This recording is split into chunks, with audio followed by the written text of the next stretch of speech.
What's going on, guys? Today I'm working on a Toro CCR3650 snowblower. This is a older unit, but these are still pretty good. This is a 2-stroke with the R-TEK engine. So the issue I'm actually having is the carburetor flooding. So the snowblower runs fine, but if you let it sit for a day or two and try to start it, it's pretty hard to start, and it actually leaks gas out of the air intake of the carburetor. So today I'm going to show you a quick tip before you go out and buy a rebuild kit or even a new carburetor for your snowblower. So what I've already done is taken the carburetor off and taken the bowl off and the gasket. So that's pretty simple to do. So you take your carburetor off. You're going to need to take the back cover off. You're going to see there's 2 bolts here. Take the plastic cover off. Put a line clamp over here on your fuel line so no fuel spills out. Take that off the carburetor. Take off your primer line here, and then the governor linkage as well as the actual throttle spring there. So once we're inside of the carburetor, you'll see the carburetor is plastic. There's 2 models on these, plastic and metal. I have the plastic version here with the cork float. So let me show you where your issue is probably going to be. So first we're going to go ahead and take out this pin here that holds the float into the carburetor. And we're going to take off our float. You'll see the fuel needle there. So inside of here, right in here, is probably where your issue is going to be. You're going to want to grab a magnifying glass, look in there and see if it's contaminated or if there's any grooves in there. And that was actually the issue with mine. So this needle seat here and needle, still on here, those are replaceable. I believe they come as a kit. I will link that in the description, but if you want to try and fix this without getting that kit, this is what you need to do.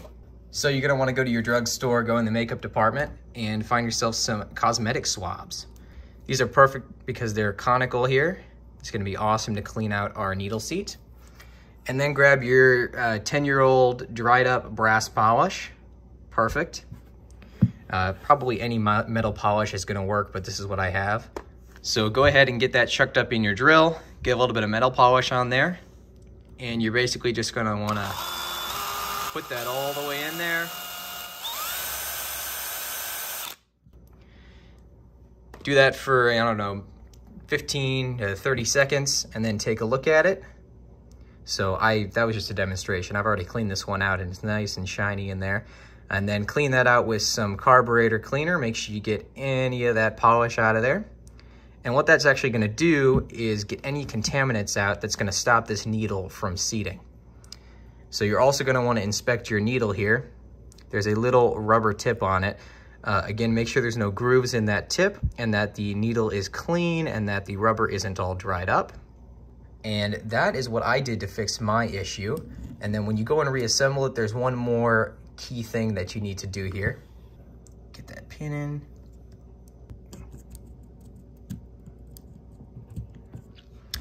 All right, so now that we got that back together, let's move this up and down a couple times. You might hear a little clicking noise. That is the needle actually seating perfectly in there. Now here's one last thing that you need to do. This is very important.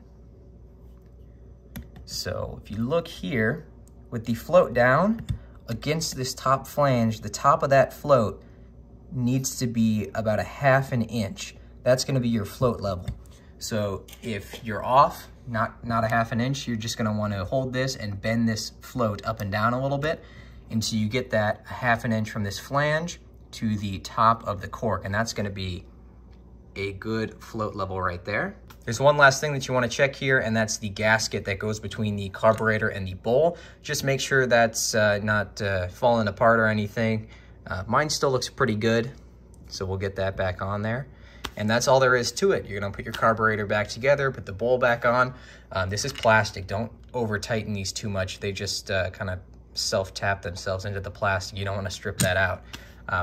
Yeah, but hopefully this helps you. That way you don't have to buy a rebuild kit. I would recommend having them on hand if you work on these. I usually change them out on every snowblower just for peace of mind, but you know, I'm just making this video in case you're doing this at home and you just need to get by, this thing's leaking and there's a storm coming and you need it to work now and not wait, you know, 2 to 3 weeks for parts or take it over to a local repair shop. So hopefully this video helped you guys out.